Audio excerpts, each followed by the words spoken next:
Hello dear students. तो देखिए last day मैंने आपको जो वीडियो भेजा था और उसके बाद जो मैंने आपको नोट्स भेजे हैं P&L एडजस्टमेंट जहाँ से फंड फ्रॉम ऑपरेशन निकलता है, उससे आगे अभी अपन लास्ट जो इसमें स्टेटमेंट बनता है फंड फ्लो स्टेटमेंट, उसके बारे में मैं आपको बता रहा हूँ और उसका भी फॉर्मेट जो है मैं आपको वीडियो के बाद में ग्रुप पे भेज दूँगा। तो आप एक बार उसको नोट कर लें कॉपी में और उसके अंदर जो आइटम्स आते हैं वो मैं एक बार कंसल्ट ज़रूर आपको करके बता देता हूँ।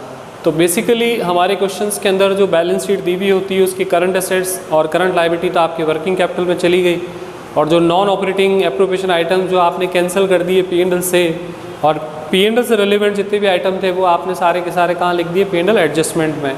तो अब अपन को लास्ट हमारा जो बनेगा फंड फ्लो ऑपरेशन, तो वहाँ पर उन सारी चीज़ों को शामिल करना है जो हमने छोड़ दी।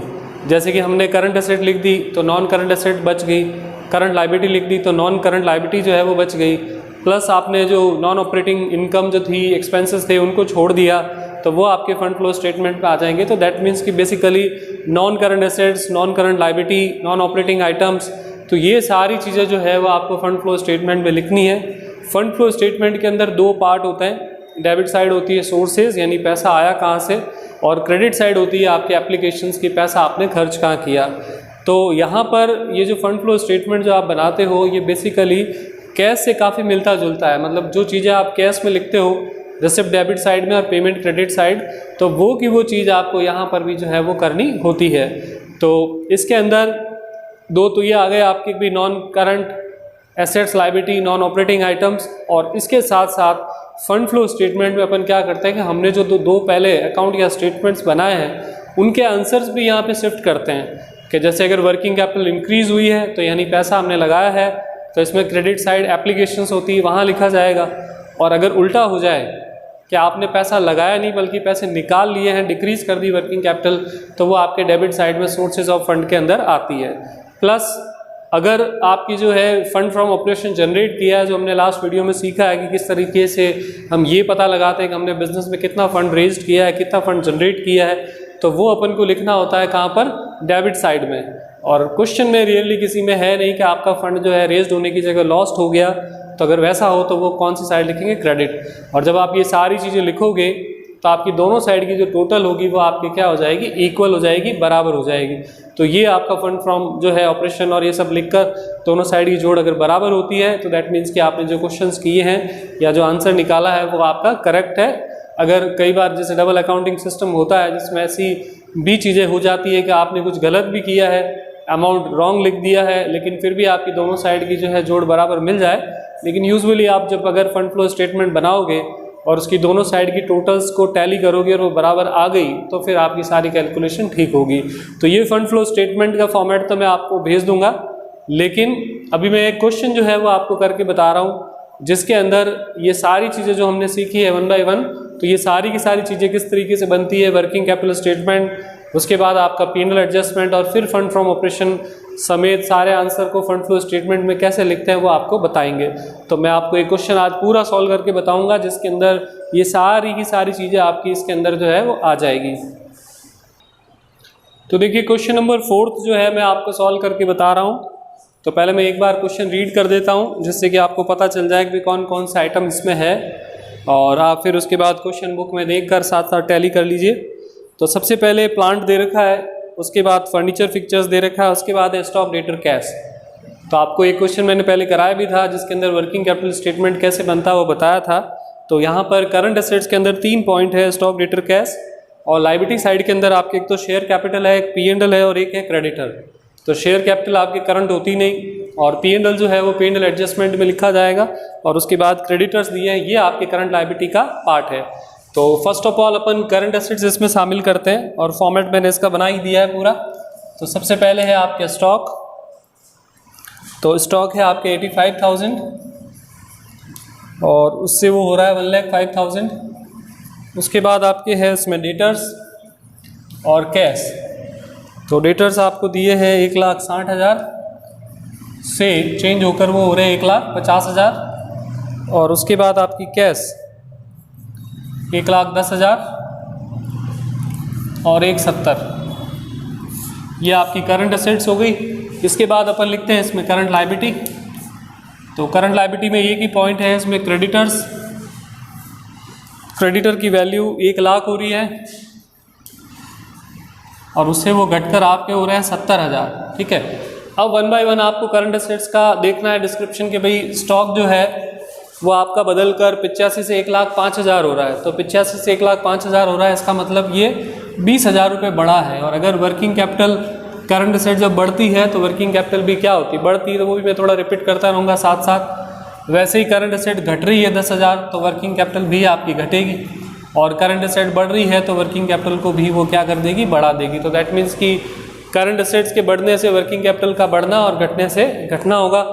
अब उसके बाद नेक्स्ट इसके अंदर करंट लायबिलिटी की बात करें तो ये रिवर्स चलती है। रिवर्स इन द सेंस कि करंट एसेट्स तो बढ़ती है तो वर्किंग कैपिटल को बढ़ाती है, लेकिन ये उल्टी चलती है कि अगर ये घट रही है तो वर्किंग कैपिटल आपकी जो है वो बढ़ेगी, और अगर ये बढ़ रही है तो वर्किंग कैपिटल आपकी जो है वो क्या हो जाती है, घट जाती है, जो मैंने आपको पहले भी बताया है। अब आप इनकी करंट एसेट्स करंट लायबिलिटी की टोटल लगा देंगे तो करंट लायबिलिटी तो आपके सिंगल है, और करंट एसेट्स की आपको इसमें टोटल कैलकुलेशन जो है वो कैलकुलेटर पर करनी पड़ेगी।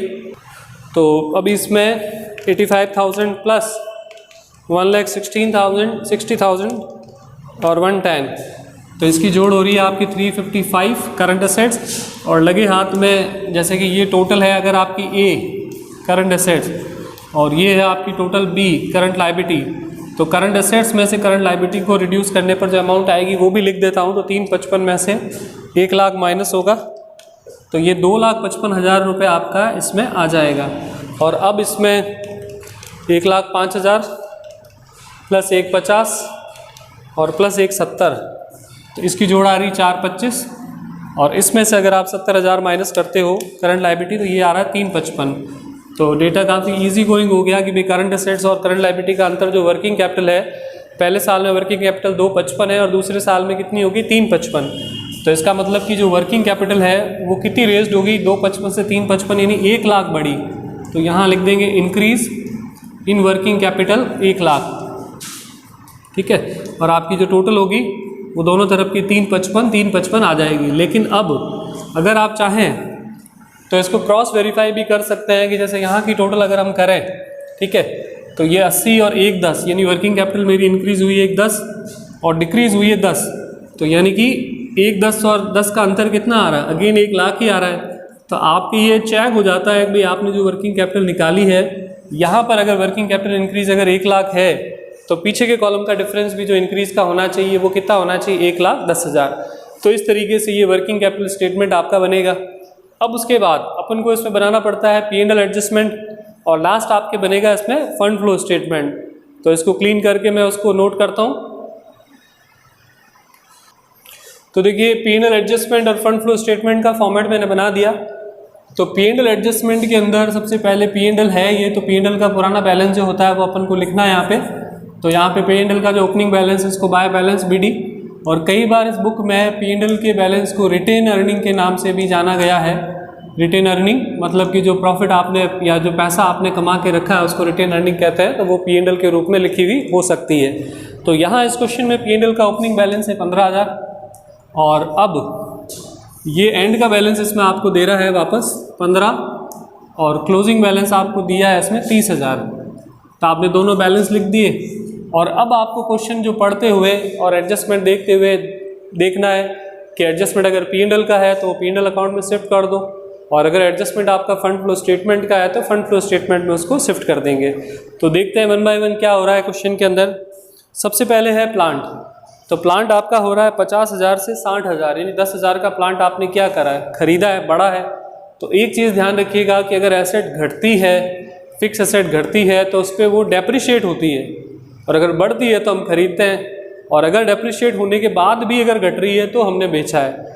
तो दैट मीन्स कि ध्यान रखिएगा एसेट्स अगर मान लो कि 60 से अगर 50,000 हो रही है तो 10,000 बिकेगी नहीं, बल्कि वो 10,000 क्या हो रही है, डेप्रिशिएट हो रही है। और अगर आपको क्वेश्चन में बोला है कि 5,000 डेप्रिसिएशन लगा है और घटी 10 है तो वो 5,000 सेल आएगा। और ये सारे इनके लेजर्स बनते हैं कि वे एसेट्स में अगर ज़्यादा एडजस्टमेंट है तो आप उसका लेज़र बना के फिर पता लगा पाओगे। तो वो लेज़र्स के फॉर्मेट्स भी मैं आपको भेज दूंगा सारे, और उनको एक बार डिस्क्राइब करके बता दूंगा, और फिर आप उसको नोट करके, और आपको पता रहेगा कि कौन से अकाउंट में किस तरीके से अपन ने सारी कैलकुलेशंस करनी है। तो अभी यहाँ पर अपन बेच रहे हैं, और ये फंड फ्लो का जैसे मैंने फॉर्मेट पहली बार लिखा है बोर्ड पे तो मैं आपको बता देता हूँ कि ये डेबिट साइड इसमें जो है वो सोर्सेज कहलाती है। सोर्सेज का मतलब पैसा आया कहाँ से, ठीक है। और क्रेडिट साइड जो है वो आपके कहलाती है एप्लीकेशंस। एप्लीकेशन का मतलब कि आपने पैसा खर्च कहाँ किया है। और बेसिकली ये एक तरह से कैश अकाउंट ही है, क्योंकि कैश अकाउंट के अंदर डेबिट साइड में आता है कि पैसा आया कितना, रिसिप्ट, और क्रेडिट साइड जो कैश अकाउंट की होती है वहाँ अपन क्या लिखते हैं, पेमेंट्स। तो मतलब आप इसको कैश अकाउंट की तरह भी डील करके करेंगे तो भी आप कर सकते हैं। तो सबसे पहले प्लांट एंड मशीनरी 50 से 60 हज़ार हुई, यानी 10,000 का प्लांट आपने खरीदा है, पैसा गया है, तो क्रेडिट साइड में लिख देंगे प्लांट परचेज, पर इसमें 2 बाई नहीं लगेगा बिकॉज ये अकाउंट नहीं है, ये स्टेटमेंट है, इसलिए 10,000। उसके बाद अगला ट्रांजेक्शन है आपके जो है फर्नीचर भी 10 से 15 हज़ार हुआ, तो फर्नीचर भी आपने ख़रीदा है, तो फर्नीचर परचेज 5,000 ये आ गया। उसके बाद नेक्स्ट पॉइंट है इसमें शेयर्स। तो शेयर्स आपके 3 लाख से 4 लाख हुए, तो शेयर अगर 1 लाख बड़े हैं इसका मतलब 1 लाख रुपए के शेयर आपने शेयर इशू किए हैं, तो शेयर कैपिटल इशू कैपिटल या इशूड कैपिटल आपकी है 1 लाख रुपए। उसके बाद नेक्स्ट पॉइंट है P&L जो ऑलरेडी काम में ले लिया। उसके बाद एक क्रेडिटर जो ऑलरेडी हमने करंट एसेट्स करंट लायबिलिटी में काम में ले लिया। तो मतलब ये क्वेश्चन ऐसा बन गया कि आपके P&L में कोई एडजस्टमेंट ही नहीं निकला। यूजुअली जैसे जैसे क्वेश्चन बढ़ेंगे तो डेप्रिसिएशन और non cash non operating items आएंगे, बट हाल फिलहाल कुछ भी नहीं आया।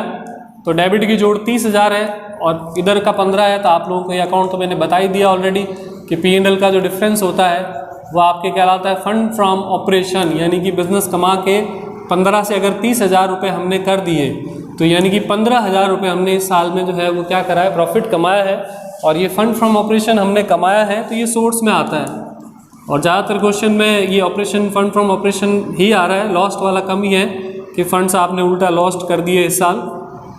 तो 15,000 ये आ गया। और अब आपको इसके अंदर लास्ट एक तो ये आंसर आपका इसमें ट्रांसफ़र करना होता है, और एक वर्किंग कैपिटल का। वर्किंग कैपिटल मोस्टली आपके क्वेश्चंस में जो है वर्किंग कैपिटल क्या होती है, इंक्रीज़ ही होती है, तो वो इसके अंदर शामिल करेंगे। और वो 1 लाख थी, तो अगर इंक्रीज़ हो रही है वर्किंग कैपिटल तो वो आप क्रेडिट साइड में लिखते हो, और डिक्रीज़ होती है तो वो आप कौन से साइड में लिखते हो, डेबिट। तो वर्किंग कैपिटल इंक्रीज़ हो रही है तो हमारा पैसा बिजनेस में और लग रहा है, तो इंक्रीज़ इन वर्किंग कैपिटल कितनी है, 1 लाख यहाँ लिखी। और अब इसकी जोड़ लगाएं तो इधर की जोड़ तो वैसे ही लग गई 1,15,000, और ये भी बड़ी आसानी से 15 + 1 1,15,000। तो दैट मीन्स कि अगर हमारी ये दोनों कॉलम्स की टोटल बराबर आ रही है तो इन दोनों के बराबर आने का मतलब ये हुआ कि आपकी जो सारी कैलकुलेशंस है वो सही थी और एकदम आपका सटीक इसके अंदर आंसर आ गया। तो अभी इस क्वेश्चन को करने के बाद अब जैसे अपन क्वेश्चंस में धीरे धीरे आगे बढ़ेंगे तो आपको इसके अंदर एक चीज़ एक्स्ट्रा जो है वो बढ़ेगी, वो ये है कि ये जो एसेट्स के अकाउंट है आपके और टैक्स के हैं, डिविडेंड्स के हैं, तो इनके अपन को थोड़े लेजर्स बनाने पड़ेंगे, और वो लेज़र बनाने के बाद ही अपन जो है वो आगे के क्वेश्चंस में जो है आराम से कर पाते हैं। और ये जो वर्किंग नोट्स बनेंगे एसेट्स के, टैक्स के, डिविडेंड्स के जो भी, तो ये दोनों लेसन के लिए आपके फंड फ्लो स्टेटमेंट और कैश फ्लो स्टेटमेंट दोनों के लिए कॉमनली आपके इसमें काम आएंगे, ठीक है ना। तो फिर मैं नेक्स्ट आपको पहले वो वर्किंग नोट्स बताऊंगा सारे, एंड देन उसके बाद आपके आगे के क्वेश्चन, और एक आध क्वेश्चन अगर इस तरह का होगा जिसमें कम वर्किंग नोट्स है तो वो फिर मैं इसमें नेक्स्ट आपको करवा दूंगा। Thank you.